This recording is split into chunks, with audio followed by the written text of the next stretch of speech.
سے ان کے بچے کو پڑھایا. اب تو کسی نے آج تک قرآن کا ادا نہیں کیا. البتہ میں آپ سب کے سامنے ان کے سب رشتے دار موجود ہیں.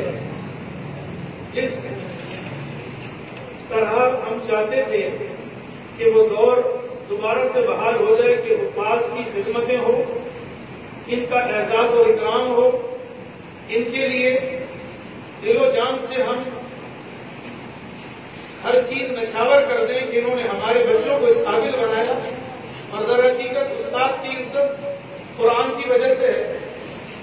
تو نوید بھائی نے آج اس کام میں پہل کر دی کہ جس استاد نے ان کے بچے کو اس قابل بنایا ہے, میں بتانا تو نہیں چاہ رہا تھا, نوید بھائی نے بھی منع کیا, لیکن یقین جانے دل میں اتنی خوشی ہوئی کہ میرا دل چاہا کہ میں آپ کے سامنے اس بات کو بیان کر دوں کہ 50,000 روپے کا اعلان نوید بھائی نے قاری صاحب کی خدمت میں نذرانہ پیش کیا ہے. کہ یہ تو صرف قاری صاحب کی یہ خوشی ہے. قاری صاحب آئیں اور مفتی صاحب سے جو ہمارے سرپرست ہیں اپنا یہ ہدیہ جو نوید بھائی نے دیا وصول کریں. اور دوسرا قاری صاحب کے لیے ایک اہم اعلان ہے کہ قاری صاحب کرائے کی رہائش پر تھے.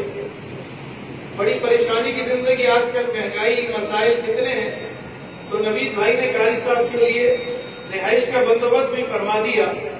وہ آپ سب سے بھی دعاؤں کی درخواست ہے کہ جلد از جلد قاری صاحب کو انشاءاللہ یہیں پر اوپر رہائش بھی بنا کر دیں گے. اسی طریقے سے میں آپ سب کے سامنے کہوں گا کہ قرآن کی محبت کا ثبوت پیش کریں. جن اساتذہ نے آپ کے بچوں کو آپ کو پڑھایا ہے, استاد کا مقام دوبارہ سے بحال کریں. وہ لوگ جنہوں نے علماء کے خلاف باتیں کی, قرہ کے خلاف باتیں کی, یہ ہمارے ہمدرد اور خیرخواہ نہیں تھے, یاد رکھیں. یہ وہ لوگ ہیں جو اسلام کے دشمن ہیں, قرآن کے دشمن ہیں. وہ یہ چاہتے ہیں کہ قرآن کی عظمت ختم ہو جائے.